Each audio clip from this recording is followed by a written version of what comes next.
कोई पहली बार आया हमारे बीच? पहली बार कुछ लोग हैं हमारे बीच पहली बार। आइए तालियों के साथ उनका स्वागत करें।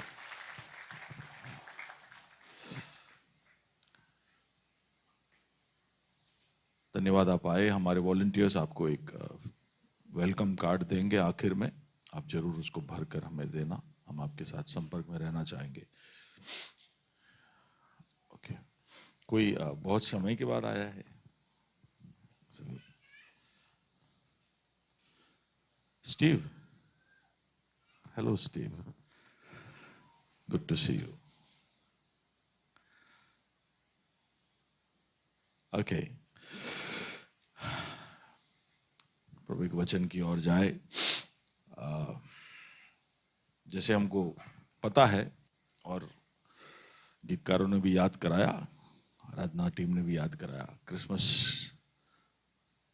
की तैयारियां हो रही है चारों ओर, और हम भी अलग अलग तरह से, हमारा कलीसिया भी क्रिसमस के लिए लगभग 2 हफ्ते से मेहनत तो कर ही रहा है, लेकिन अलग अलग कार्यक्रम, ग्रेस वेस्ट में, ग्रेस नॉर्थ में, ग्रेस हाई कोर्ट में, सब अलग अलग प्रोग्राम्स हो चुके हैं। आज ग्रेस एयरपोर्ट, ग्रेस ईस्ट आज प्रोग्राम कर रहा है। हम कल ग्रेस सेंट्रल, कल शाम को क्रिसमस प्रोग्राम करेंगे यही हॉल में शाम को 7 बजे।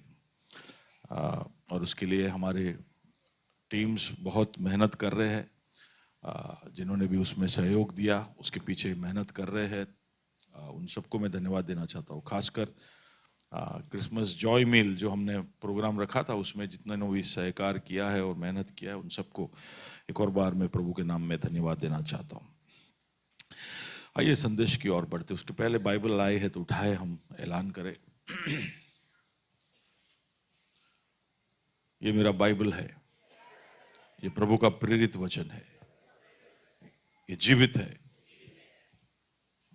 सच में विश्वास है ना ऐसा?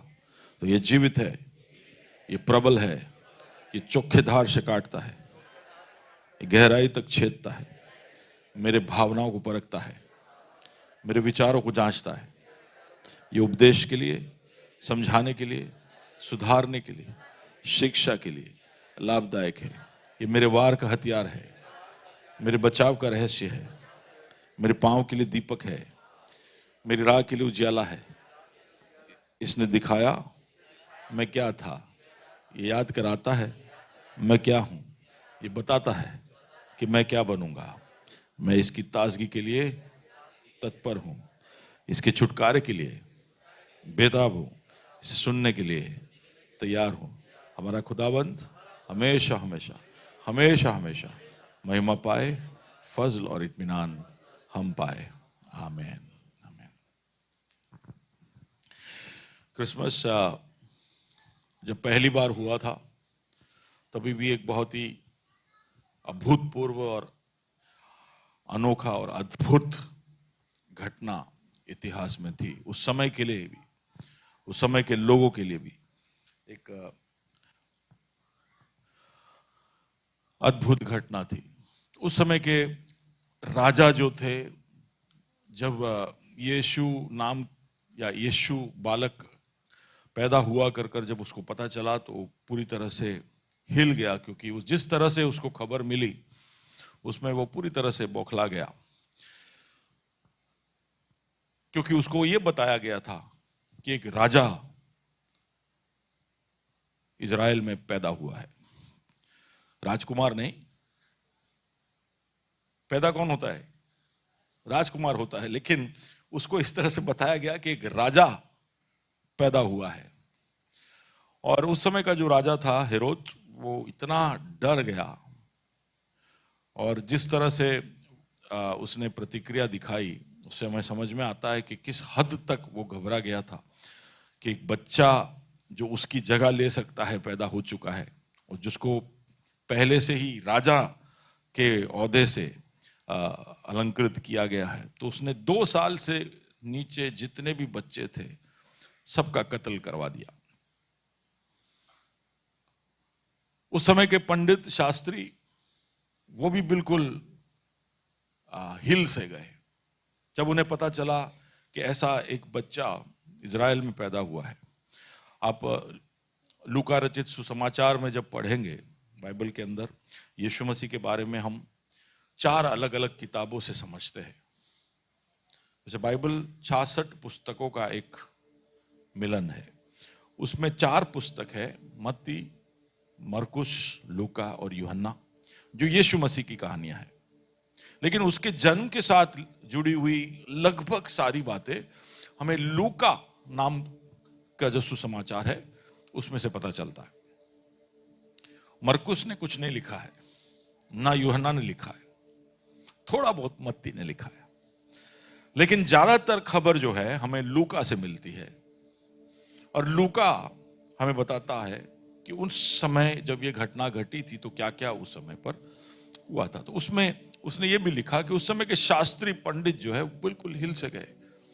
उन्होंने ढूंढ निकाला कि हां, बेथलेहम में एक बच्चा पैदा होगा जो दाऊद का संतान होगा और जो मसीहा होगा। उन्होंने ढूंढ निकाला, लेकिन ढूंढ तो निकाला, लेकिन ये बच्चा सच में पैदा हुआ कि नहीं, वो ढूंढते हुए वो नहीं गए, क्योंकि वो हिल से गए।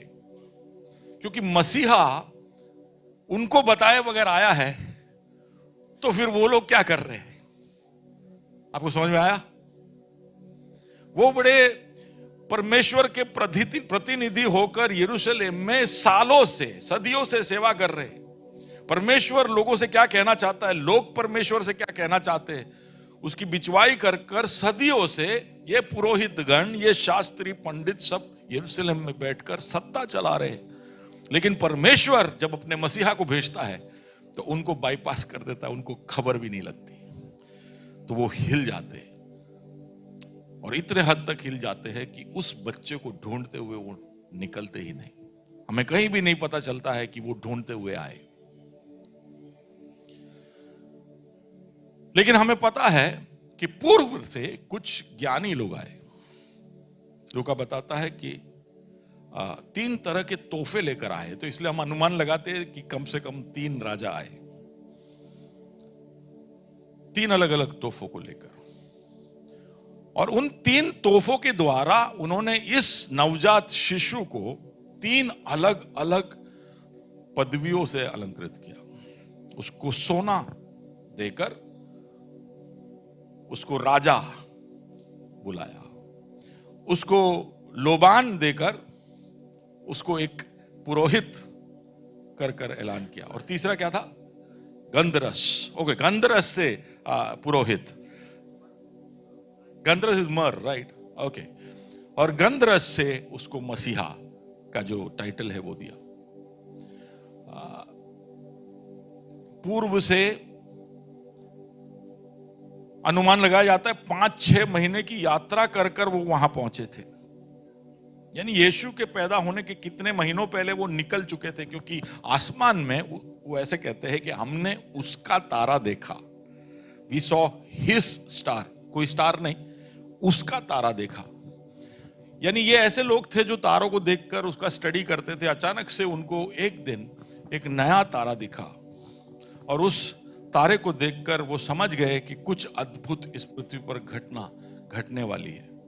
और उसमें हमें अचंभित होने की जरूरत नहीं है। हम जब उत्पत्ति का पुस्तक पढ़ते हैं तो उसमें if you can just read that verse, किसी को ऐसा ना लगे कि क्या हम, किसी ने मेरे को पूछा कि भाई ये इससे तो फिर ज्योतिष जो करते हैं वो सब सही साबित हो जाएगा या? पर इधर लिखिए 1:14, उत्पत्ति 1:14 कोई पढ़ेगा? या फिर परमेश्वर ने कहा, हाँ। दिन को रात से अलग करने के लिए आकाश के अंतर में ज्योतियां हो, और वे चिन्हों और नियत समयों और दिनों और वर्षों के कारण हो। ओके, तो आकाश में सूरज और चांद को प्रभु ने बनाकर रखा। 4 चीजों को वहां पर लिखा गया है। समय को बताने के लिए, सालों और दिनों को बताने के लिए। लेकिन ये 3 बोलने से पहले सबसे पहला क्या बोला? चिन्हों के लिए। प्रभु ने सूरज और चांद को आकाश में चिन्ह के रूप में रखा है। जब वो पृथ्वी पर कुछ करना चाहता है तो पहले वो चिन्ह देता है कि मैं कुछ करूंगा। तो हम ऐसा सोचे नहीं कि यहां पर कुछ नए नियम के अंदर बताया जा रहा है, लेकिन ये जो ज्ञानी पुरुष थे जिसको मैगाई या मजाई बोलते हैं, ये लोग देखे एक तारे को और उन्होंने पहचाना कि ये जो बालक उत्पन्न हुआ है वो 3 in 1 है, राजा है, पुरोहित है और एक मसीहा है। अद्भुत घटना थी। उस दिन रात को चरवाहे जब भेड़ों को चरा रहे थे, अचानक से स्वर्गदूतों का एक बड़ा मंडली आकाश में दिखाई दिया, ऐसा लूका कहता है। और वो बड़े खुशी के साथ और उल्लास के साथ गीत गाए। घबरा गए चरवाहे स्वर्ग के इस उल्लास के गीत को और इस आवाज को सुनकर। क्रिसमस ने स्वर्ग को भी हिला दिया, क्योंकि स्वर्गदूत समझ ही नहीं पाए। वो जानते थे कि ईश्वर कुछ तो योजना बना रहा है। उन्हें पता था कि ईश्वर इंसान को बचाने के लिए कुछ तो सोच रहा है, क्योंकि उन्होंने नूह के समय से देखा था, इब्राहिम के समय में देखा, मूसा के समय में देखा। हर बार जब कुछ प्रभु करता तो वो सोचते कि शायद अब वो कुछ करने वाला है। फिर दाऊद आया, फिर एलिया आया, फिर मलाकी आया, फिर भी प्रभु ने कुछ नहीं किया। स्वर्गदूत सोचते रहते कि प्रभु क्या करने वाला है। लेकिन जिस दिन क्रिसमस हुआ, उस दिन स्वर्गदूतों को पता चला कि क्या हुआ है। उन्होंने देखा कि अनंत परमेश्वर जो महिमा में, जिनको उन्होंने महिमा में देखा था, वो एक छोटा सा बालक का रूप धारण कर पृथ्वी पर है। और एक बहुत ही अनोखा प्लान है कर ये तो क्या बोलते हैं, उसके लिए कोई शब्द मुझे नहीं मिल रहा। ये तो जोर का झटका, समझ रहे हो? ये तो किसी ने नहीं सोचा होगा कि परमेश्वर इस तरह से हस्तक्षेप करेगा। कर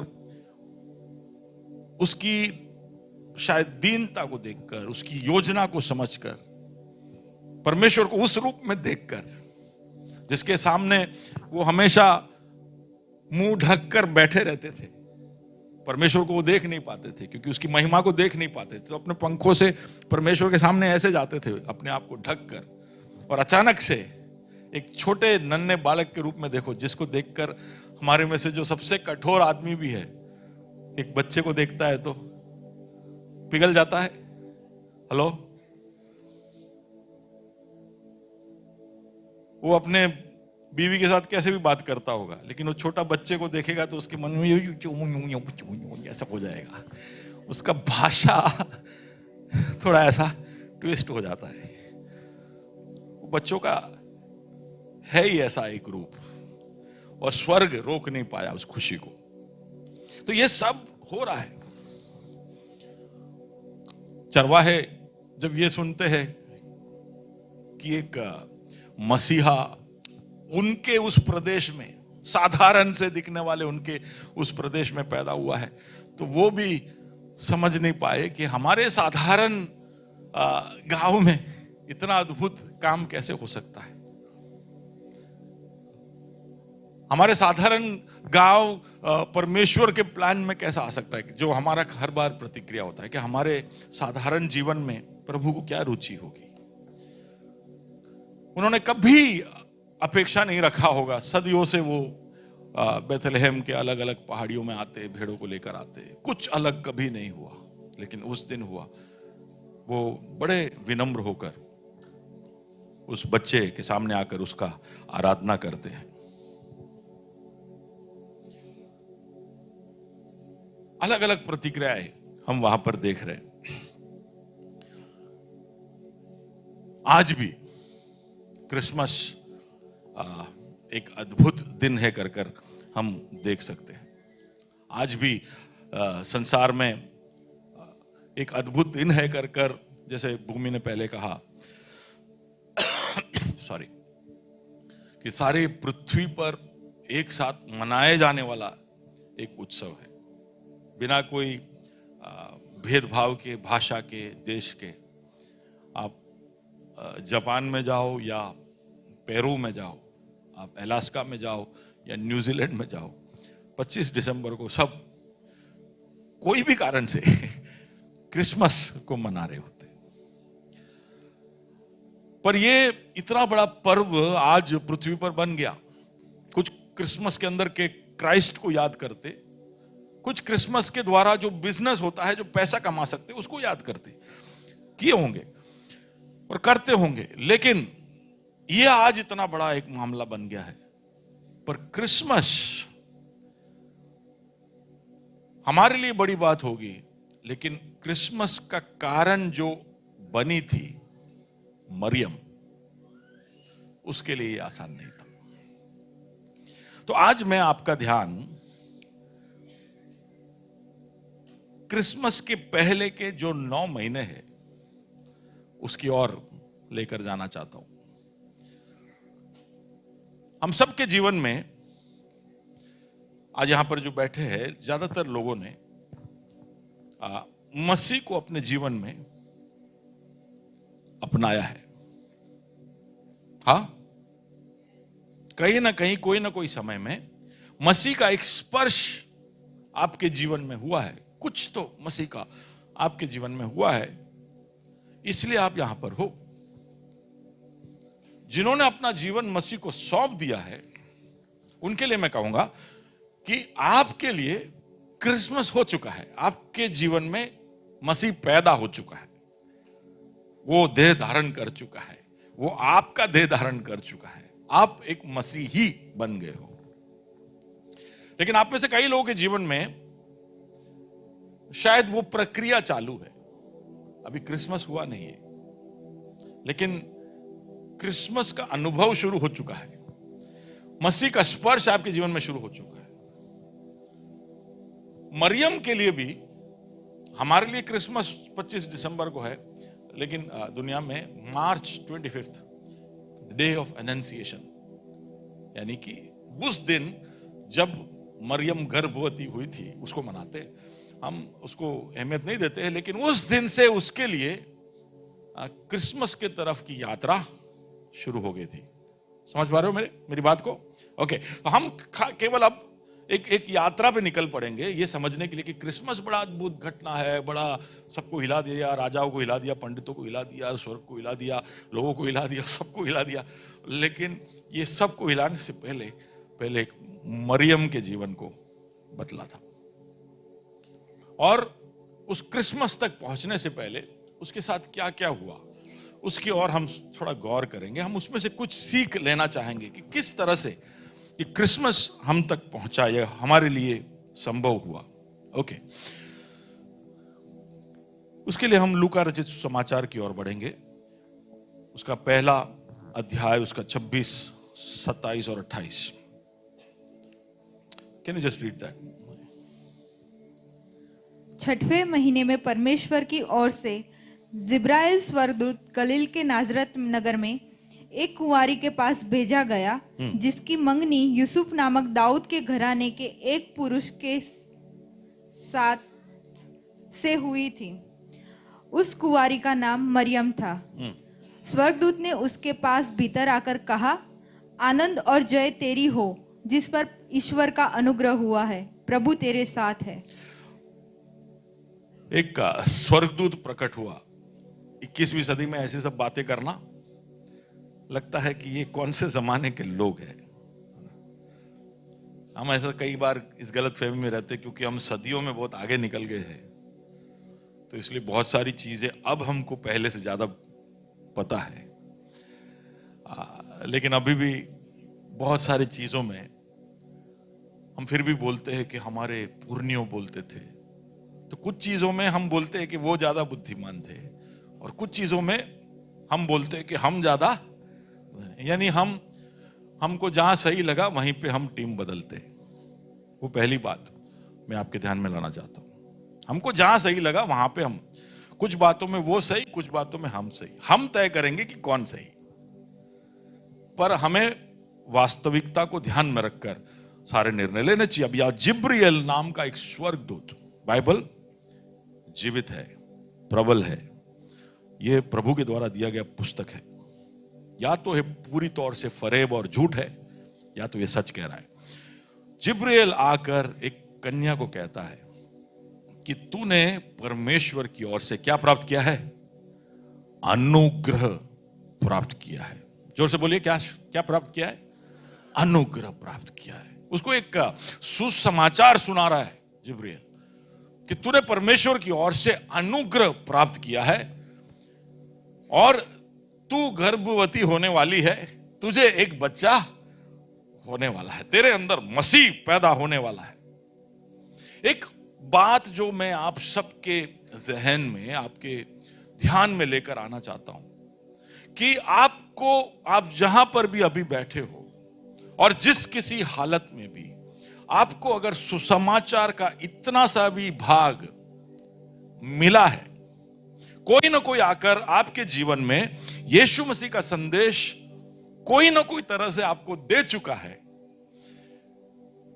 और आप उसकी वजह से आकर्षित हुए हो, आप उसकी वजह से, उस संदेश की वजह से प्रभु के स्पर्श को पा चुके हो, तो मैं आपको कहना चाहता हूं वो केवल इसलिए है क्योंकि परमेश्वर का आपके ऊपर अनुग्रह हुआ है।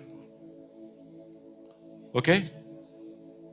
आपकी कोई लायकात या हैसियत नहीं है जिसकी वजह से यीशु समाचार आप तक पहुंचा है। केवल और केवल इसलिए कि परमेश्वर ने आपके ऊपर अनुग्रह दिखाया है।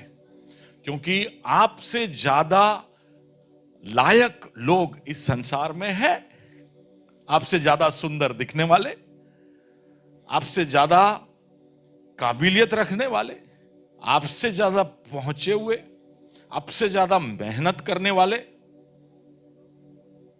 आपसे भी अच्छा हेरिटेज उनका है, खानदानी है, बहुत सारे फायदे उनके हैं, लेकिन उनको मसीह अभी तक छुआ नहीं है, यह सुसमाचार उन तक पहुंचा नहीं है। लेकिन उन सबको बाईपास कर कर अगर आप तक वो पहुंचा है,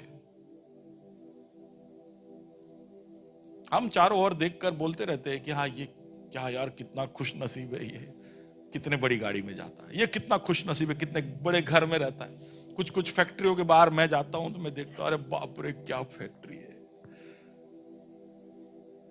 उन सबको बाईपास कर कर मेरा खुदा अगर मेरे पास पहुंचा है और यीशु का शुभ संदेश मुझे पहुंचाया है, केवल इसलिए कि उसने मुझ पर अनुग्रह किया है। नंबर 1। नंबर 2, वो अनुग्रह इसलिए किया है क्योंकि उसको उसकी मेरे लिए एक योजना है। सुन रहे हो? सुन रहे हो? आप खुद को देखकर सोच रहे होंगे कि यार मेरे से क्या होगा, मेरा ये जिंदगी से मैं क्या कुछ हासिल कर पाऊंगा। लेकिन आप आपके बारे में कुछ भी सोचते होंगे, लेकिन यीशु का समाचार आप तक पहुंच चुका है, तो उसका मतलब है कि आप खुद के बारे में कुछ भी सोचो, प्रभु आपके बारे में उससे बढ़कर सोच रहा है, इसलिए वो संदेश आप तक पहुंचा रहा है। उसका कुछ तो उद्देश्य है। You are favoured, you are favoured, और उस फेवर के साथ साथ उसका योजना जुड़ा हुआ है। अगर वो सुसमाचार आप तक पहुंचा है तो केवल आप तक सीमित होने के लिए नहीं, आपके द्वारा कुछ हासिल करवाने के लिए। अगर उसने रतन टाटा और विराट कोहली और शाहरुख खान को बाईपास कर कर आपको पकड़ा है, हेलो, मैं चाहता हूं कि खुदा उनको भी छू ले, लेकिन उनको बाईपास करके आपको पकड़ा है पहले। क्यों में वो लोग भी शायद खड़े होंगे, लेकिन आपको आगे कर दिया। प्रतीक पहले, सावन पहले, अशोक पहले, चिराग आगे आई जा, कुमार तू पीछे आगे आ जा। हेलो वो इसलिए कि उसकी एक योजना है। और ये जो पहली बात है जो हमको हमेशा याद रखनी चाहिए। अच्छा, आप सोच रहे हो कि भैया आप ये बोल तो रहे हो, अभी पूरी तरह से ये बात मैं समझ भी नहीं पाया हूं कि क्रिसमस है क्या, मसीह है क्या। कोई चिंता मत करिए। मैंने कहा कि अभी तो पहला ही महीना हुआ है, शायद क्रिसमस तो अभी दूर है। लेकिन एक बात समझिए कि अगर आपके अंदर ये काम शुरू हो चुका है तो प्रभु का एक बहुत ही अद्भुत और बहुतायत का अनुग्रह आपके ऊपर आ चुका है। उसकी एक योजना जो है आपके जीवन में शुरू हो चुकी है। एक ही बात जो शायद मरियम को चुभ गया पूरी तरह से उस पूरे वार्तालाप में से, वो 28वें कलम के अंदर है। Can you just read that? स्वर्गदूत ने उसके पास भीतर आकर कहा, आनंद और जय तेरी हो जिस पर ईश्वर का अनुग्रह हुआ है, प्रभु तेरे साथ है। प्रभु तेरे साथ है। तो अनुग्रह के साथ योजना भी है और क्या है? सुसमाचार का इत्तूसा। बाजू वाले को बोलिए इत्तूसा। ऐसा कोई शब्द होता है क्या? नहीं होता है ना, तो अभी बना रहे। बोलिए सुसमाचार का इत्तूसा। इत्तूसा भाग भी आपको मिल जाए तो उसके साथ साथ वो खुद आ जाता है। Hallelujah, hallelujah. अरे हम इतना छोटा सा सिम कार्ड हमारे फोन में डालता है, पूरा एयरटेल हमारे घर में आ जाता है और हमारा पूरा खबर एयरटेल में पहुंच जाता है। समझ पा रहे हो? हम तो जिंदा खुदा की बात कर रहे हैं।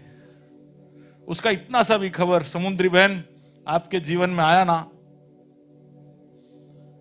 इतना सा भी, सुनीता आपके जीवन में आया ना, तो वो खुद आ जाएगा। हालेलुया। तो ये बात है जो मरियम को सबसे पहले मिलता है, और वही बात है जो हमेशा खुदा हम सबको भी देता है। आप सोचते होंगे कि यार इधर कई महीनों से आते होंगे, और ऐसा हुआ भी होगा, आपको लगता होगा कि यार मैं इधर क्यों आती हूं। बहुत महीनों तक आने के बाद भी लगता होगा मैं कि इधर क्यों आती हूं, इधर तो ऐसा क्या हो रहा है।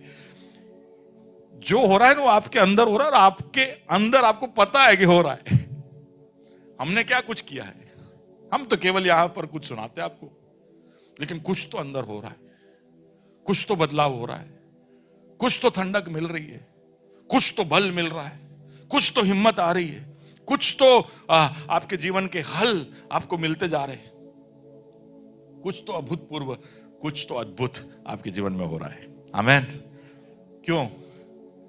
क्योंकि मसीह आपके जीवन में आ चुका है। I am with you is the promise that Gabriel give to Mariam. Mariam के लिए इट वॉज वेरी डिफिकल्ट, लेकिन सबसे पहला लेसन जो हम मरियम से लेंगे वो ये है कि उसने जैसे ही पाया कि प्रभु का अनुग्रह उस पर है, तो उसने उस अनुग्रह को लपेट लिया।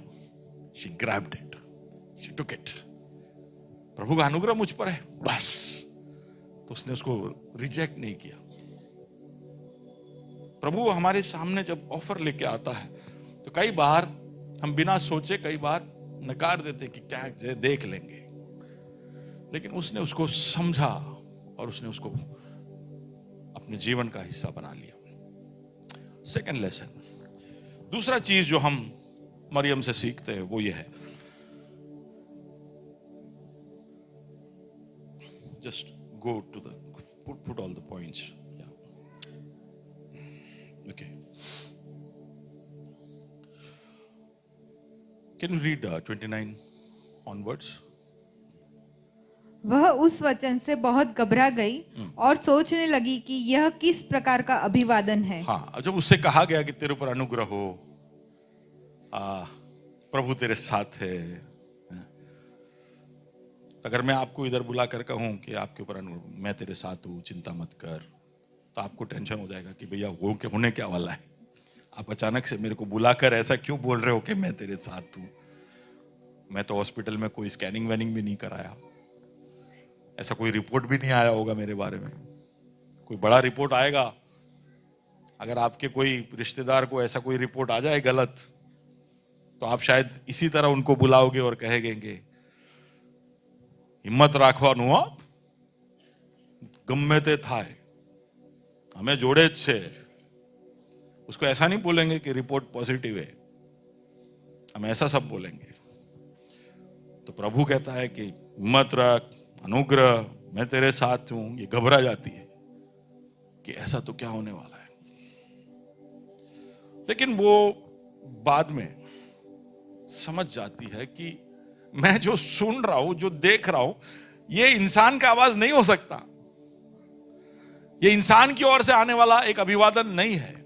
जैसे आपने भी जब भी सुसमाचार का यहां पर हो या और किसी के द्वारा जब भी आपने सुना है, तो आपको ये एहसास तो हो गया होगा कि कुछ तो है यार, ये जियो भैया बोल रहे इसलिए नहीं है, या शिजू भैया बोल रहे इसलिए नहीं है, या ये फलाना व्यक्ति ने बोला इसलिए नहीं है। कुछ तो इस संदेश के अंदर है।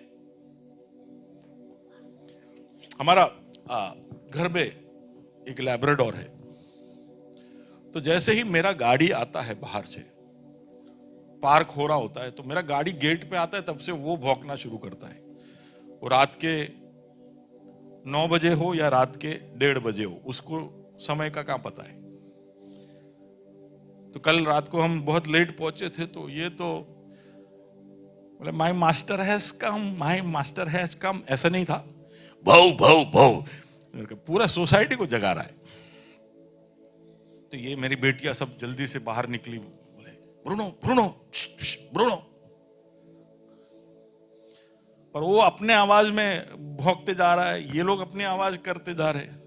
मैं गाड़ी पार्क किया, बाहर निकल के बोला भंडारी गिरा। मैं केवल इतना ही बोला, चुप हो जा।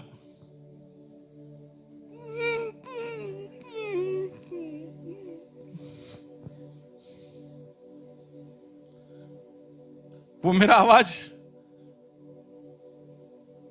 उसके अंदर का हेतु, मेरा तेवर सब पहचान गया। हेलो, कुत्ते में इतना अक्ल है तो हम तो, हेलो, मालिक की आवाज को पहचानोगे, पहचानेंगे। मालिक बोलता है तो पता चल जाएगा कि ये इंसान नहीं बोला है, ये मुझे बनाने वाला कुछ बोल रहा है। वो अंदर गहराई में महसूस होता है। किसी को समझाने की, बताने की जरूरत नहीं है। लोग कहते हैं कि ब्रेन वॉश हो रहा है, लेकिन मालिक बोलता है तो समझ में आता है। हालेलुया।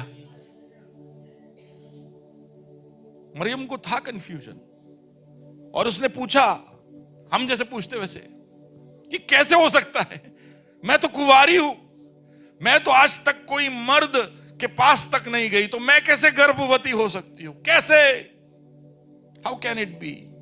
मैं कई बार सोचता हूं और बोला भी हूं कि क्यों प्रभु तुझे इतना ही अविश्वसनीय तरीका ढूंढना पड़ा इस पृथ्वी पे आने के लिए। एक कन्या गर्भवती हुई, संसार में कहीं भी जाके ये बात बोलो, कोई भी विश्वास नहीं करता है कि ऐसे कैसे हो सकता है, कन्या कैसे गर्भवती हो सकती है, नहीं हो सकता। लेकिन प्रभु ने वही तरीका ढूंढा, क्योंकि इंसान के अंदर जो पाप है उससे रहित होकर अगर मनुष्य के पुत्र को आना था, तो एक ही तरीका था कि एक स्त्री और पुरुष के संभोग के बगैर एक पुत्र उत्पन्न हो, तो ही ये पाप रहित हो सकता है। अगर शादीशुदा मरियम को पुत्र हुआ होता, हम सब बोलते का परमेश्वर का पुत्र हो तो यूसुफ का पुत्र है। एक चमत्कार होना जरूरी था, पर मरियम को भी विश्वास नहीं हुआ, ऐसे कैसे हो सकता, ऐसे कैसे हो सकता। लेकिन जो परमेश्वर ये सारी सृष्टि को केवल बोलकर बना सकता है, उसने कहा ज्योति हो और हो गई। उसने कहा सूरज हो तो हो गया। उसने कहा तरह तरह के पेड़ पौधे, उड़ने वाले पक्षी, जानवर, जंतु सब बने तो बन गया। उसके लिए मरियम के पेट में एक जान उत्पन्न करना मुश्किल है क्या? पहले उसने सोचा ये कैसे हो सकता है, तो उसको हौसला देने के लिए स्वर्गदूत बोलता है पवित्र आत्मा तेरे लिए ये करेगा, तू ज्यादा दिमाग मत घुमा।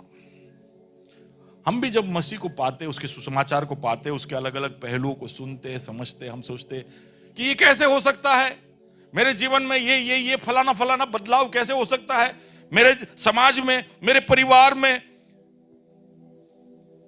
ये सारी चीजों को मैं कैसे बताऊंगी, समझाऊंगी। मेरे जीवन में कुछ कुछ चीजें हैं जो मैं सालों से करते आ रहा हूं, करते आ रही हूं, ये तरीके, ये रिवाज, कैसे होगा, ये सब कैसे बदलेगा?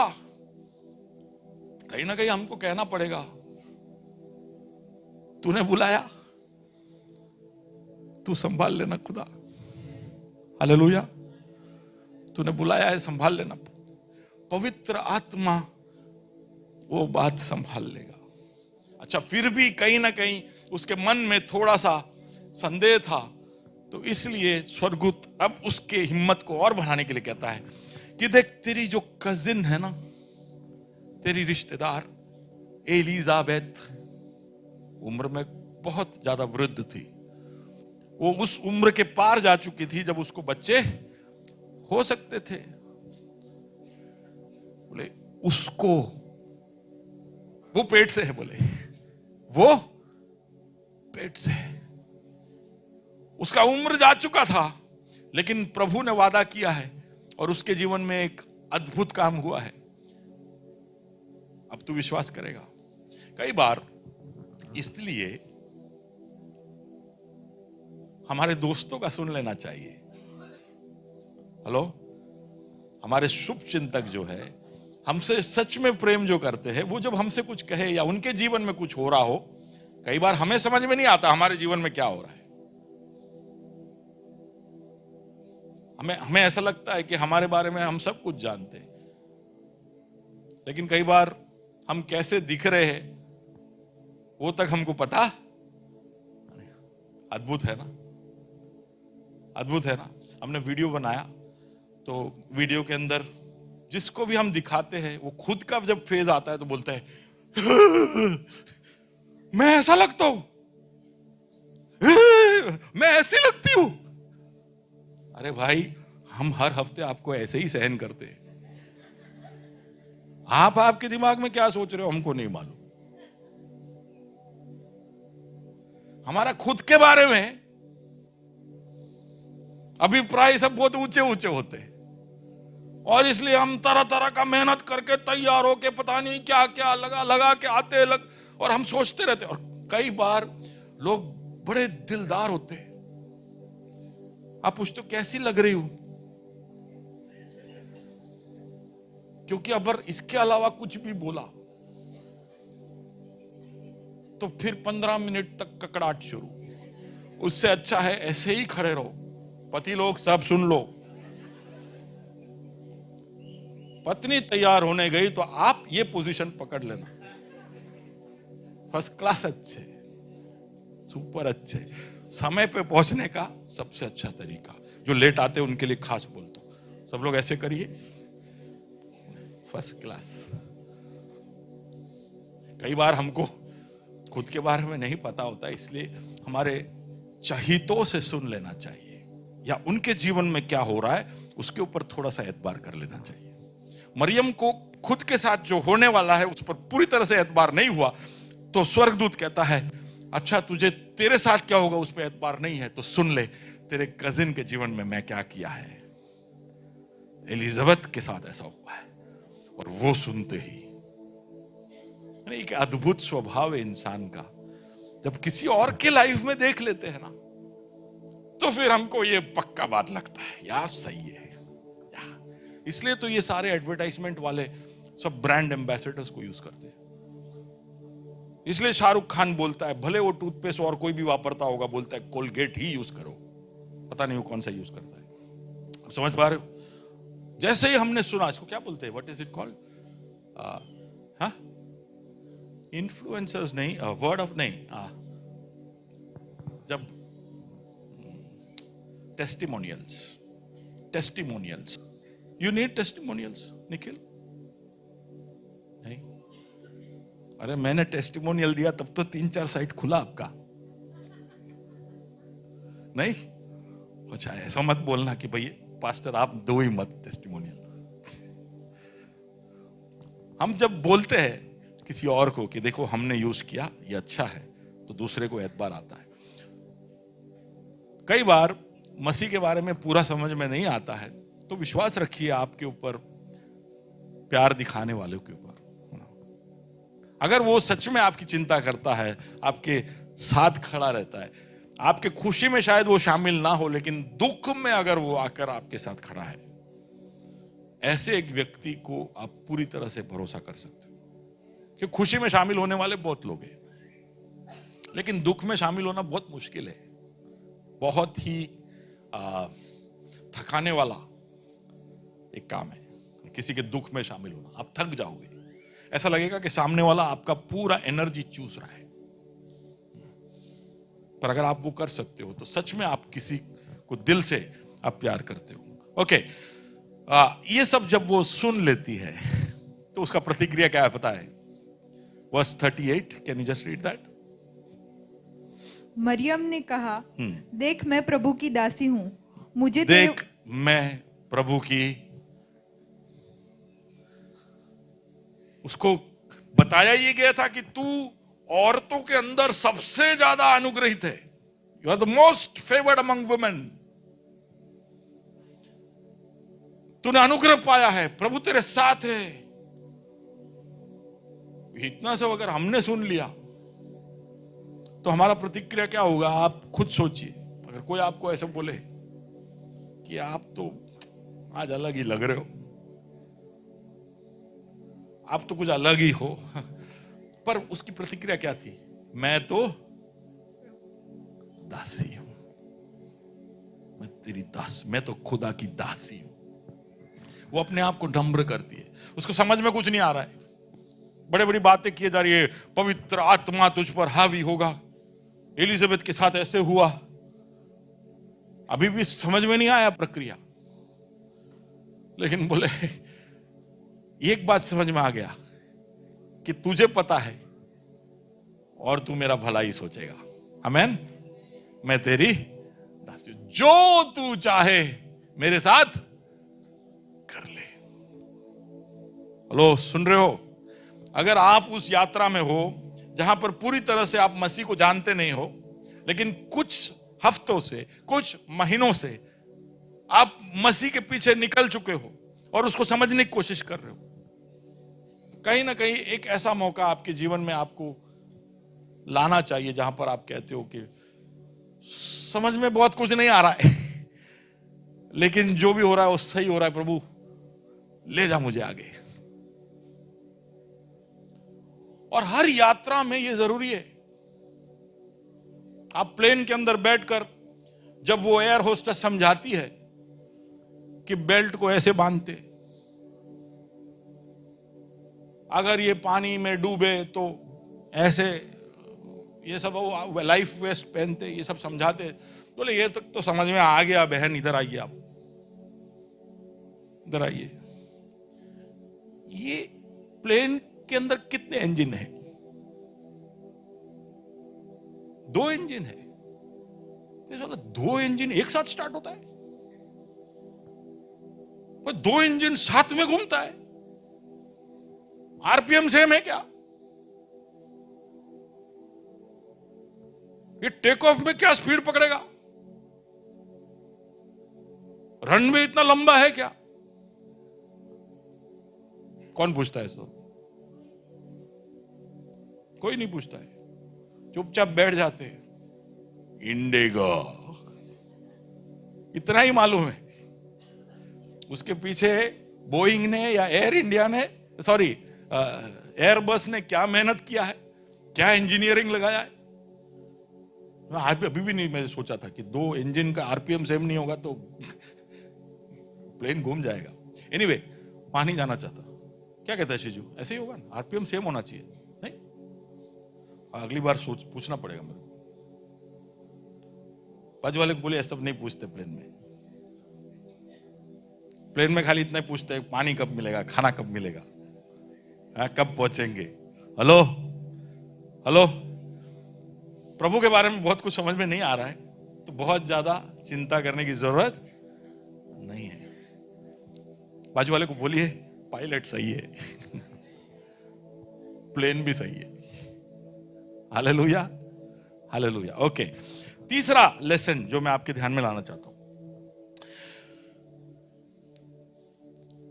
उसने अनुग्रह है समझ लिया, उसने अपने आप को दासी के रूप में नम्र तो कर लिया, लेकिन फिर मुश्किलें शुरू हो गई उसके जीवन में। यीशु उसके जीवन में अभी प्रवेश ही किया था कि सबसे पहले तो उसका अपना शरीर एक उथल पुथल में से गया। जितने भी यहां पर औरतें हैं जो प्रेग्नेंट हो चुकी है वो जानते हैं कि प्रेगनेंसी एक औरत को किस किस हालत में से लेकर जाता है।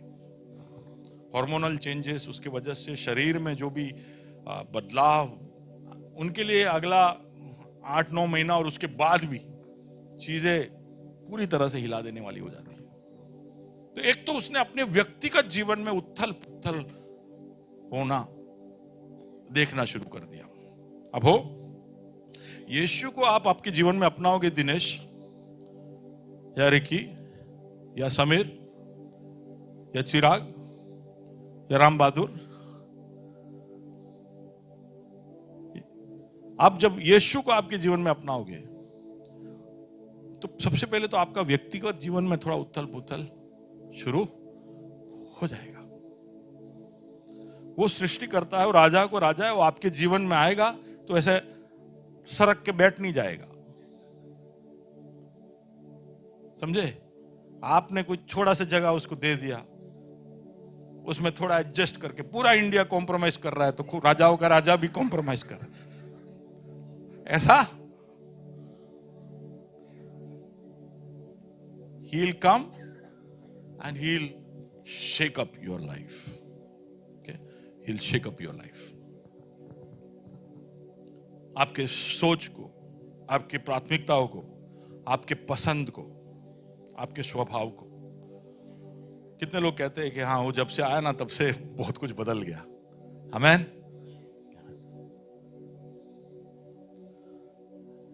मैं पहले भी कह चुका हूं, लेकिन 2-3, एक दोस्त मेरा जो दिन में 75 सिगरेट फूकता था।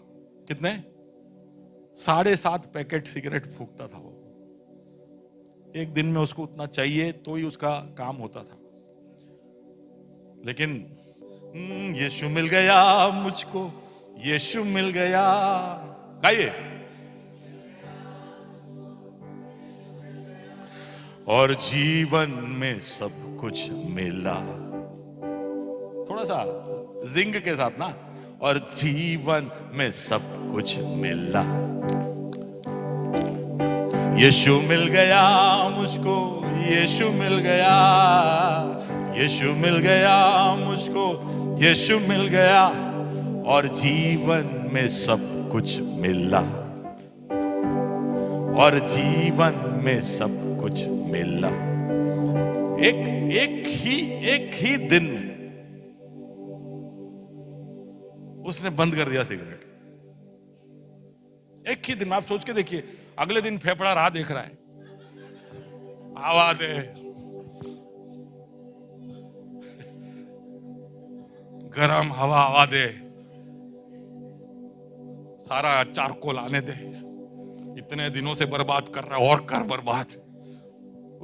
उस दिन वो क्या हो गया? हेलो।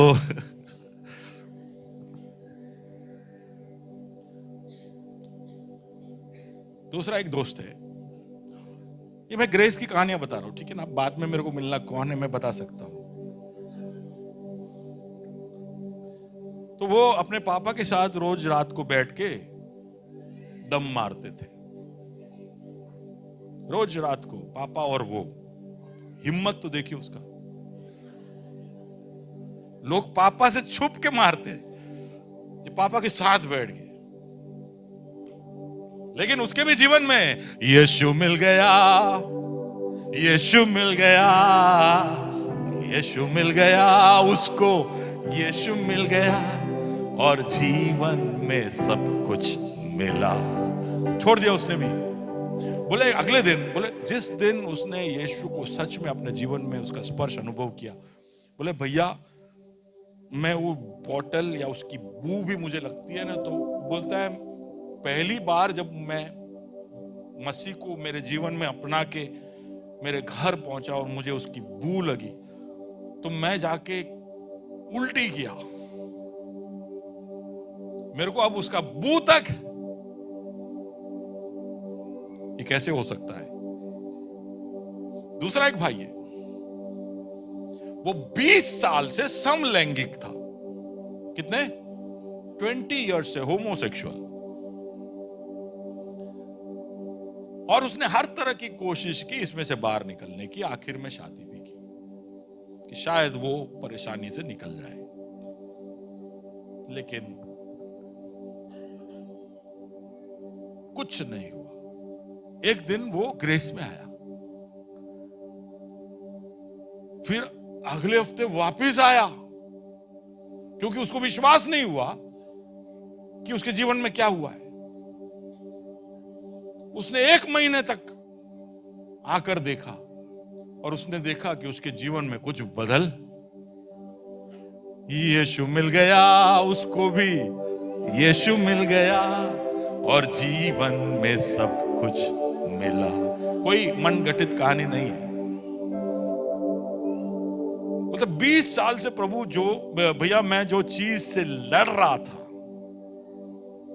इस हद तक मेरी हालत थी कि मेरे पत्नी तक को मालूम था कि मेरे अंदर ये तकलीफ है।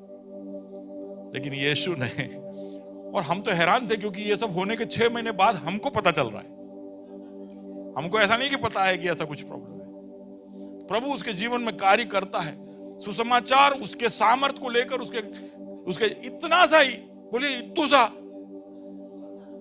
सा सुसमाचार पहुंचा, उसका जीवन बदल गया।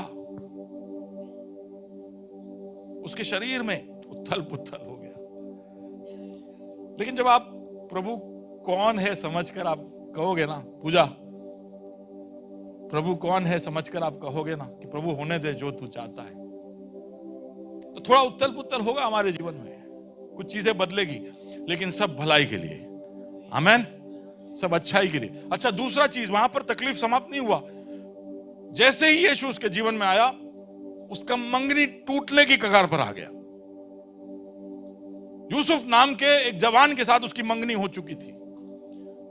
आप सोच के देखिए, उसको खबर मिल रहा है कि वो गर्भवती है, उसकी मंगेतर, क्या होगा उसके जीवन में। लेकिन प्रभु संभाल लेता है। वो प्रभु यूसुफ को प्रकट होता है और कहता है कि भाई ये प्रभु की ओर से, तू उसको छू मत। हालेलुया। देखिए, आपके जीवन में अगर रिश्ते भी हिलने लगे ना, तो जो आपके लिए अहम है, ऐसे रिश्ते प्रभु टूटने नहीं देगा। आधा तो अपने टेंशन में ही हो जाते हैं कि क्या मेरा पति बोलेगा, क्या मेरा पति बोलेगा। प्रभु बोलता है तेरा पति को मैं संभालूंगा। नॉर्मल में तो पति को संभाल नहीं पाए, प्रभु के बारे में बोलते हैं तो इतना टेंशन हो जाता है जैसे कि पति अपने कंट्रोल में नहीं है। भाई, पति हो, पत्नी हो, बच्चे हो, पिताजी हो, कोई भी हो, जो रिश्ता आपके लिए अहम है, उसमें कोई भी तरह का टूट या फूट प्रभु आने नहीं देगा। प्रभु उसको संभाल लेगा। प्रभु पर भरोसा रखिए कि मेरे घर के रिश्ते टूट जाएंगे, ये हो जाएंगे, वो जाएंगे, नो टेंशन। प्रभु वहां पर हस्तक्षेप कर कर रोक लेगा। अच्छा, तो उत्तल पुत्तल हो गया। उसके चरित्र के ऊपर सवाल उठने लग गया कि ये कैसी औरत है। समाज, सब कोई नहीं समझ पाएगा। देखिए, जिनको समझना था वो समझ गए कि क्या हुआ है, पर मरियम घर घर में जाके, सुनिए मेरा थोड़ा पेट बाहर आ रहा है, ये क्यों है पता है?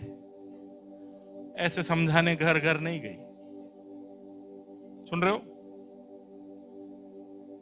तो समाज में ऐसे लोग तो होंगे ही जो आपको पूरी तरह समझ नहीं पाएंगे और दूर से आपके ऊपर उंगली उठाकर कहेंगे गांडो થઈ ગયો છે, मगज फरी गયું છે, ठिकाना नहीं आणू के, ऐसा सब बोलेंगे। निश्चिंत रहने का, क्योंकि आप जानते हो कि आप किसकी सुनकर निकले हो। आमीन। आपको पता है कि आपके अंदर कुछ हुआ है जो सालों से नहीं हुआ था। कुछ ऐसी खुशी, ऐसी शांति, ऐसा चंगाई जो और कहीं प्राप्त नहीं होता है, वो शुरू हुआ है। कुछ तो बदलाव आपके अंदर हुआ है और इसलिए आप निकल पड़े हो। तो आपके कैरेक्टर पर और आपके रेप्यूटेशन के ऊपर भी चिन्ह उठेंगे। हो सकता है मरियम के जैसे आपको भी कुछ समय के लिए वो गांव छोड़ के जाना पड़े। वहां लिखा है कि वो एलिजाबेथ को मिलने के लिए निकल पड़ी, शायद इसलिए कि उसके सहन के बाहर हो गया, लोगों के ताना सुनना उसके लिए थोड़ा असहनीय हो गया होगा, तो शायद निकल पड़ी। हो सकता है आपको शायद माहौल में से भी थोड़ा बदलाव लाना पड़े, लेकिन मरियम हिली नहीं, इसलिए क्योंकि वो जानती थी कि वो किसकी दासी है। हालेलुया। उसको बुलाया किसने है, उसको छुआ किसने। इसलिए ये सबसे पहले आपके जीवन में पक्का करना जरूरी है कि आप सच में किसकी आवाज सुनकर क्या निर्णय ले रहे हो। ठीक है ना? इंसान की आवाज सुनकर आप निकलोगे तो आप मायूस हो जाओगे। आप केवल हमारी आवाज को सुनकर या हम कुछ कह रहे उसकी वजह से आप प्रतिक्रिया दिखाओगे तो कुछ समय के बाद आप नहीं खड़े रह पाओगे। लेकिन अगर प्रभु का स्पर्श आपके दिल में हुआ है तो आप हर परिस्थिति में भी मुकम और डटे रहोगे। हालेलुया। अगला लेसन जो मैं कहना चाहता हूं कि उसको बहुत सारे लोग उसके विरोध में आए, लेकिन उसके साथ खड़े रहने वाले इक्का दुक्का ही थे। सुन रहे हो? एक तो उसका मंगेतर यूसुफ, उसको प्रभु ने मनाया, ठीक है, इसलिए वो मान गया।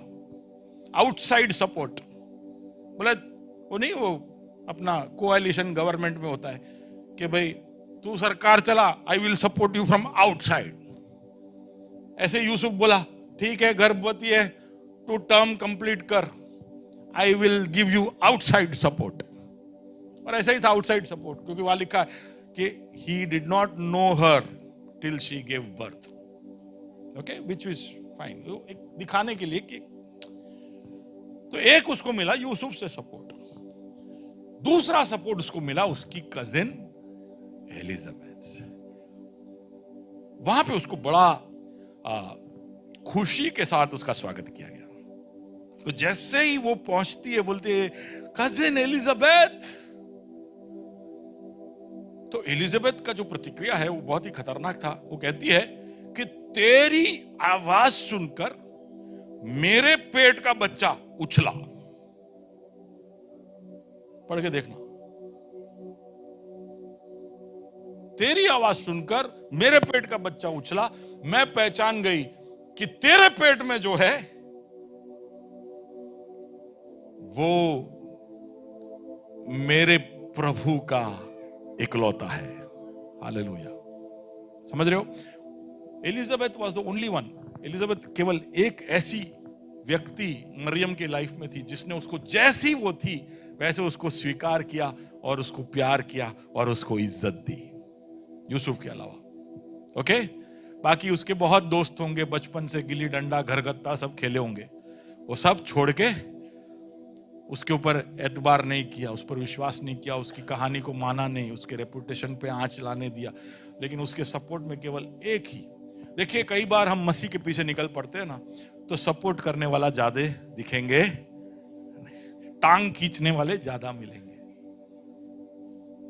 पीछे खींचने वाले ज्यादा मिलेंगे, आपको विचलित करने वाले ज्यादा मिलेंगे, इक्का दुक्का मिलेंगे जो आपको प्रोत्साहित करेंगे। तो मरियम ने ऐसे नहीं कहा कि क्या क्या प्रभु, मैं ये कुंवारी मेरे रिश्तों को रिस्क में डाल के, मेरे भविष्य को रिस्क में डाल के, मेरे लाइफ को रिस्क में डाल के मैं इतना बड़ा काम में कर रही हूं, उसमें सपोर्ट में कोई नहीं, कोई मेरे सपोर्ट में नहीं। हम ऐसे समझते कि प्रभु के लिए निकल पड़े तो फिर गवर्नमेंट अपना ही होना चाहिए। नहीं, प्रभु માટે ઉભા છે तो પછી यार प्रभु अपने पीछे लग गया है तो अब तो सब अपना ही हिसाब से चलना चाहिए। नहीं, ऐसा नहीं होता है। बाजू वाले को कहिए कि माइनॉरिटी चाल છે। नैरो इज द वे, सांकड़ा है वो रास्ता जो अनंत जीवन की ओर जाता है। बहुत ज्यादा लोग नहीं पसंद करते, ठीक है, बहुत ज्यादा लोग शायद आपको प्रोत्साहन करने वाले ना मिले, लेकिन जो मिलेंगे वो सच्चे होंगे, जो आपको पहचानेंगे और जो आपको प्रोत्साहित करेंगे और जो आपको हिम्मत देंगे कि तू जो विश्वास करता है वो सही है बॉस, सच में सही है, तेरे अंदर is the son of my lord. और उसमें वो तसल्ली प्राप्त करती है। मरियम बोलती है बस सुन लिया, अब 6 महीना और निकाल लूंगी। हालेलुया। इसलिए हम रविवार को यहां आने को बोलते हैं। रविवार को यहां पे आओगे, एक सेंटेंस सुन लोगे, कभी कभी एक सेंटेंस सुन लोगे, ऐसा लगेगा अबे तो महीनों निकली जैसे। हालेलुया। ऐसा लगा है कभी आपको कि हाँ यहां पर आकर कुछ ऐसा सुन लिया भैया कि निकल जाएगा 1 महीना? सच में बहुत मायूस होके आए थे, बहुत निराश होके आए थे, सोच रहे थे क्या होगा। भैया को तो पता भी नहीं होता है जो भी भैया यहां से बोल रहा हूं, लेकिन प्रभु को पता होता है। प्रभु बुलवाता है और आपके लिए हिम्मत का कारण बन जाता है, और उसमें वो बड़ी खुश रही। 5वां लेसन, द नेक्स्ट, सॉरी, अच्छा, यहां पर उसके व्यथा का समाप्ति नहीं होता है। ये 9वें महीने के अंत में जब आप पहुंचती है तब तो ऐसा लगता होगा ना कि भाई अब ऐसा लग रहा है कि मैं मसीह को पूरी तरह से अपना लूंगा। ऐसा I have made my mind, इतने टाइम से मैं देख रही हूं, सुन रही हूं, मैं प्रभु को मेरा जीवन पूरी तरह से देना चाहता हूं। ऐसे एक जगह पे जब आप पहुंचते हो ना, तब शायद हो सकता है कि मुश्किलें और बढ़ जाए। सुन रहे हो? और तभी ऐसा सोच आ सकता है कि यार कहीं गलत नहीं हो। दीपा क्या बोलते हो? बहुत सालों तक प्रभु को परखने के बाद जब निर्णय लेने का वक्त आता है तो मुश्किलें 10 गुना हो गई। 9वें महीने में जब वो अब उसके डिलीवरी के डेट के बहुत करीब है, अगस्टस सीजर को सपना आता है कि अपने सेंसस कराते, टैक्स कलेक्शन कराते, और दुनिया भर के सारे यहूदियों को अपने अपने गांव जाना पड़ता है। यूसुफ को भी मरियम को लेकर अपने गांव। तो मरियम दिल में बोल सकती थी कि खुदा, कैसर को 1 महीने बाद सपना आता तो कितना अच्छा था, मैं बच्चे को लेके जाती। ये पेट गधे पे बैलेंस कर करके कितना जाने का।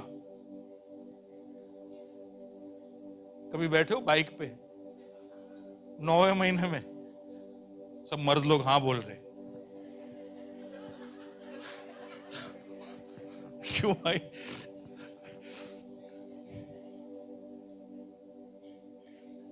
सच में 9वें महीने में आप कोई औरत को देखोगे तो आप सोचोगे कि ये जिंदा कैसे है कि नहीं? उसका जो शेप हो जाता है, उनको लगता है कि बैलेंस कैसे कर रहे हैं, ये सोते कैसे हैं। मेरे को तो दिन में, रात को मैं सोता हूं तो मैं समझता हूं मैं कम से कम 25-30 बार तो करवट बदलता हूं। प्रेग्नेंट औरत क्या करती होगी? और वो भी 9वें महीने में। खत्म हो गया, 9वां महीना खत्म हो गया। अब डिलीवरी का दिन, वहां पे ऐसा लिखा है कि उसकी डिलीवरी का समय बहुत नजदीक था, और तब राजा को बत्ती चमकती है। ये निकला, गधे पे बैठ के बेचारी बहुत दर्द सहन करके कितने दिनों की यात्रा करते करते बैतलहम पहुंचती। उसके लिए बहुत ही दर्दनाक वो था। बैतलहम में दाऊद के घराने के सारे लोग थे। यानी एक तरह से क्या था, फैमिली गेट टुगेदर था। सब परिवार वाले एक दूसरे को मिलने वाले थे, दूर दूर के रिश्ते। तो हम सोचते कि चलो फैमिली है, ओके यू ऑल्सो, हाँ ओके, आप किसके, मामा के, चाचा के, फुआ के, ओके नाना की नानी के, ऐसे एक दूसरे को समझा रहे हैं सब। लेकिन ठीक है, we are all one family. तो यूसुफ बोलता होगा, डोंट वरी यार, we are from the family of David and your kingly family, royal family, will take care of each other, don't worry. तो बेचारे को मना के वहां पहुंचे। वहां पहला रिश्तेदार आया, गले मिलता होगा, wow Joseph, good to see you, who is this girl? शादी तो हुआ नहीं तेरा, इनवाइट नहीं किया हमको। बोले नहीं हुआ, शादी नहीं हुआ है। हाँ शादी नहीं हुआ है, ओके, पेट से है। कजिन वो सब बाद में मैं समझाता हूं, पेट से है ना तो हम रह सकते हैं आपके यहां। सॉरी यार, हमारे यहां तो हाउसफुल है। मैं खुद मेरे पत्नी के साथ बाथरूम के बाहर हम सो रहे। वो सच्चाई था क्या था पता नहीं। तो वहां पर बाइबल ऐसा कहता है कि किसी भी घर में जगह नहीं थी। वो तो छोड़ो, वहां पर जो छोटे छोटे होटल चलते थे वो भी इनके रिश्तेदारी थे। बोले कि चलो फ्री में नहीं तो थोड़ा पैसा देख के चलो, कजिन के घर जाता है, पैसा कमा लेने दो उसको भी, वो भी क्या याद रखेगा।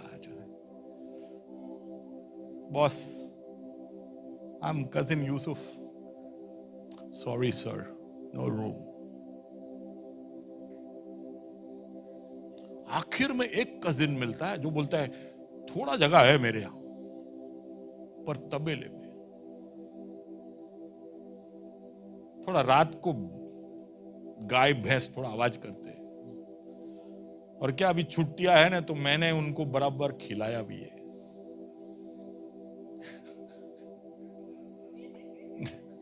क्या मतलब, छोड़ो छोड़ो छोड़ो, इधर देखो सब।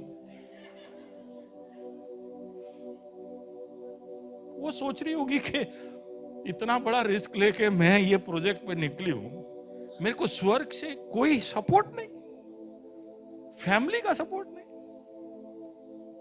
और उसके बारे में इतना बड़ा बड़ा घोषणा किया कि वो परमेश्वर का पुत्र होगा, उसका नाम जीसस होगा, उसके सरकार का कभी एंड नहीं होगा। उसको पैदा करने के लिए क्या जगह तय किया है, तबेला।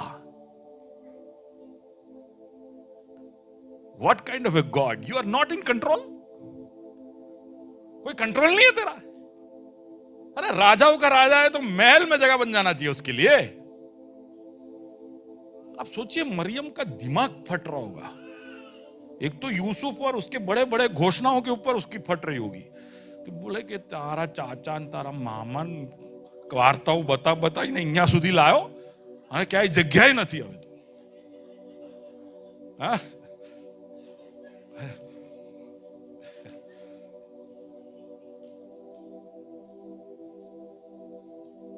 पर एक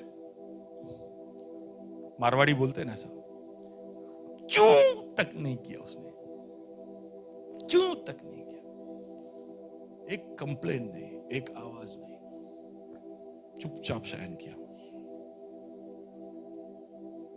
और उस तबेले के अंदर बिना किसी के मदद के उसने एक बच्चे को जन्म दिया। कई बार मसीह को जब आपके जीवन में सबसे करीब पाओगे ना, उस क्षण आप सबसे अकेले होंगे। तब कोई पास्टर नहीं होगा तुम्हारे पास, तुम्हारा सबसे चहीता कजिन नहीं होगा तुम्हारे पास, तुम्हारे ये नाम से कहलाए जाने वाले रिश्तेदार कोई नहीं होंगे, लेकिन तभी भी तुम्हारा काम हो जाएगा, क्योंकि जिसने कहा है कि मैं तेरे साथ हूं, वो कभी छोड़ता नहीं है। हमें पता नहीं कितना दर्द या पीड़ा हुआ, शायद नहीं हुआ, लेकिन यीशु मसीह पैदा हुआ। उस पैदा होने के खबर को तारा जगमगाते हुए चमक चमक कर पृथ्वी को बताने लगा। राजा लोग हिल गए, पंडित लोग विचलित हो गए, स्वर्ग में आघोष हुआ, हम सबको मसीहा मिला। हालेलुया। यीशु मिल गया मुझको, यीशु मिल गया, यीशु मिल गया मुझको, यीशु मिल गया, और जीवन में सब कुछ मिला, और जीवन में सब कुछ मिला। यीशु मिल गया मुझको, यीशु मिल गया, यीशु मिल गया मुझको, यीशु मिल गया, और जीवन में सब कुछ मिला। सच में ये जो हम कह रहे ना कि यीशु मिल गया, उसको हम हमारे इस शरीर के अंदर के उस खुशी को इजहार करने के तरीके के द्वारा पूरी तरह से आपको बता नहीं पा रहे कि कितनी खुशी हमको है, कितनी संतुष्टि हमको है कि यीशु मिल गया। 2000 साल पहले वो चरनी में आया,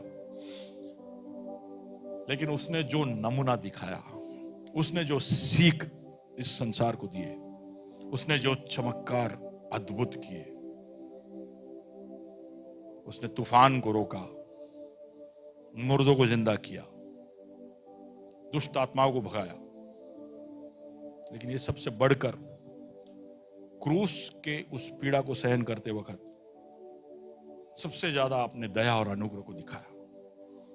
अपने बैरियों को उसने क्रूस पर से माफ किया। लेकिन सबसे अनोखी बात कि तीसरे दिन वो मुर्दों से जी उठा। आपके जीवन में अगर यीशु आज उद्भव हो रहा है, तो वो यीशु है जो मुर्दों से जी उठा है। मरियम के जीवन में तो ऐसा यीशु आया था जो मरने वाला था, लेकिन हमारे जीवन में जो आएगा वो मौत पर ऑलरेडी विजय प्राप्त कर चुका है।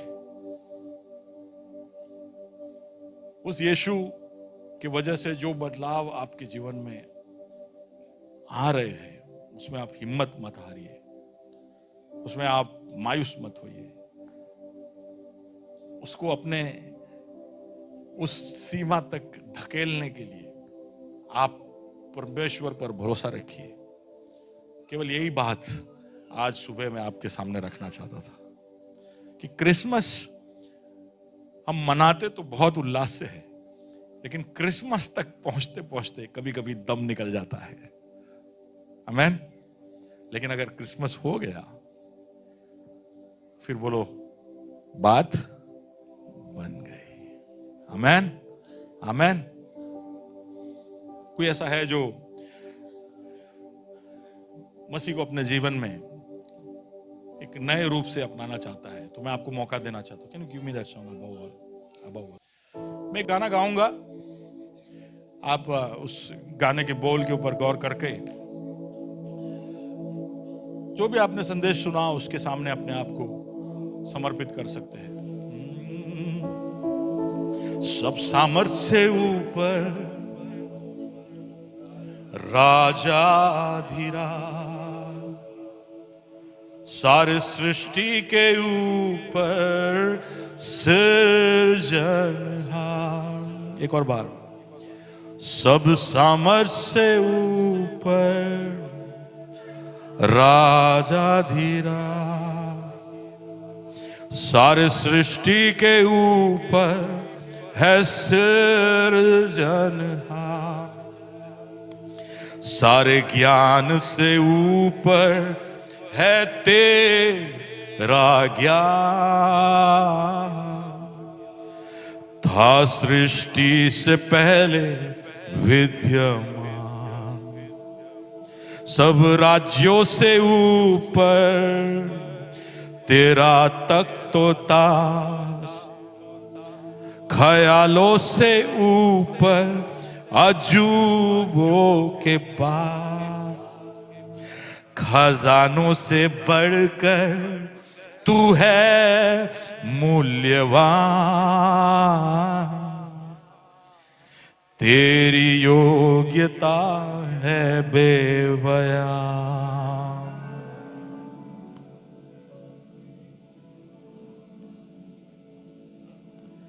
चाहता हूं कि इन शब्दों के ऊपर एक और बार आप गौर करें। यीशु कौन है, उसका ऐलान इस गीत के द्वारा हम कर रहे हैं। सब सामर्थ से ऊपर राजाधिराज, सारी सृष्टि के ऊपर है सृजन, सारे ज्ञान से ऊपर है तेरा ज्ञान। था सृष्टि से पहले विद्यमान, सब राजों के ऊपर तेरा तख्तोताज। यीशुआ ख्यालों से ऊपर अजूबों के पार, खजानों से तू है मूल्यवान, तेरी योग्यता है बेबयान। तू क्रूसित हुआ, कब्र में गया, जान देने तू जिया, निंदित त्यागा हुआ, एक फूल समा कुचला गया, ये सब सहा मुझे करके यार। अद्भुत है प्यार, गाए यीशु के लिए। क्रूसित हुआ, कब्र में गया, जान देने तू जिया, निंदित त्यागा हुआ, एक फूल समा कुचला गया, ये सब सहा हो मुझे करके यार। अद्भुत है प्यार,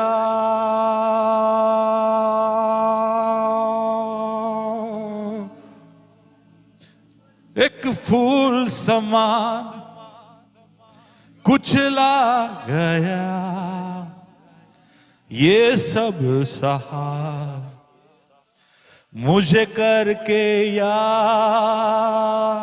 अद्भुत है प्यार, एक फूल समान कुचला गया, ये सब सहा मुझे करके यार।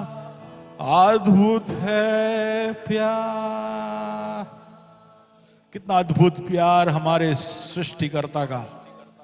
हमें याद कर कर वो स्वर्ग की महिमा को छोड़कर इस पृथ्वी पर आता है और अपने आप को एक फूल के समान कुचले जाने के लिए समर्पित करता है।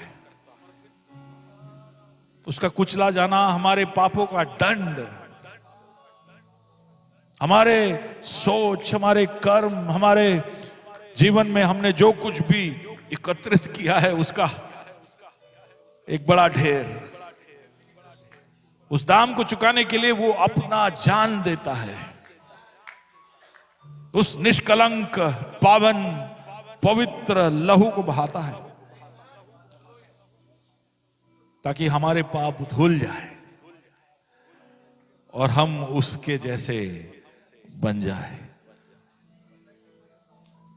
प्रभु परमेश्वर हमें उसकी जगह पर देख पाए। एक फूल समा कुचला गया, ये सब सहा मुझे करके याद, अद्भुत है प्यार।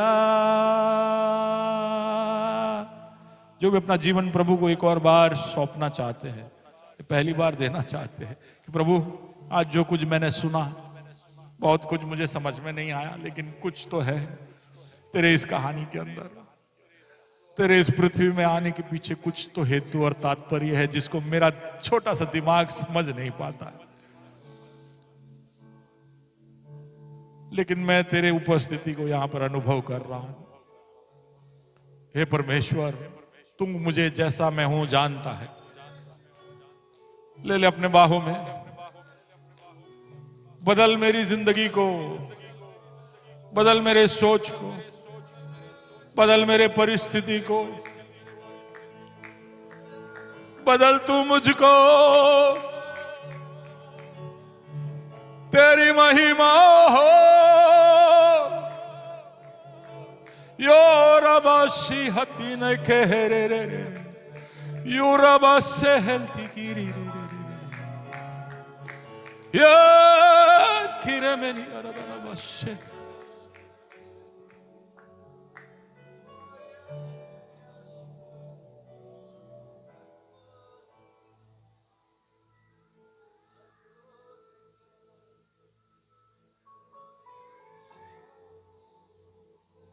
कुचला गया,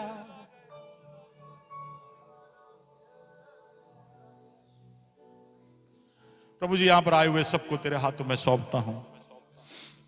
उनकी हालत, उनकी परिस्थिति, उनके निर्णय, उनके सोच, उनकी जरूरत तू जानता है। तेरी नजर इन पर है, इसलिए धन्यवाद। प्रभु जी सबको तेरे हाथों में सौंपते हैं। अगर वो तेरे साथ है, अगर तू उनके साथ है, तो वो सुरक्षित है। उनके लिए ये क्रिसमस सच में एक खुशी का समय होगा। धन्यवाद, धन्यवाद, धन्यवाद, धन्यवाद, धन्यवाद तेरे स्पर्श के लिए। महिमा तुझे मिले, प्रार्थना सुना इसके लिए धन्यवाद। यीशु मसीह के नाम से मांगते हैं, आमीन।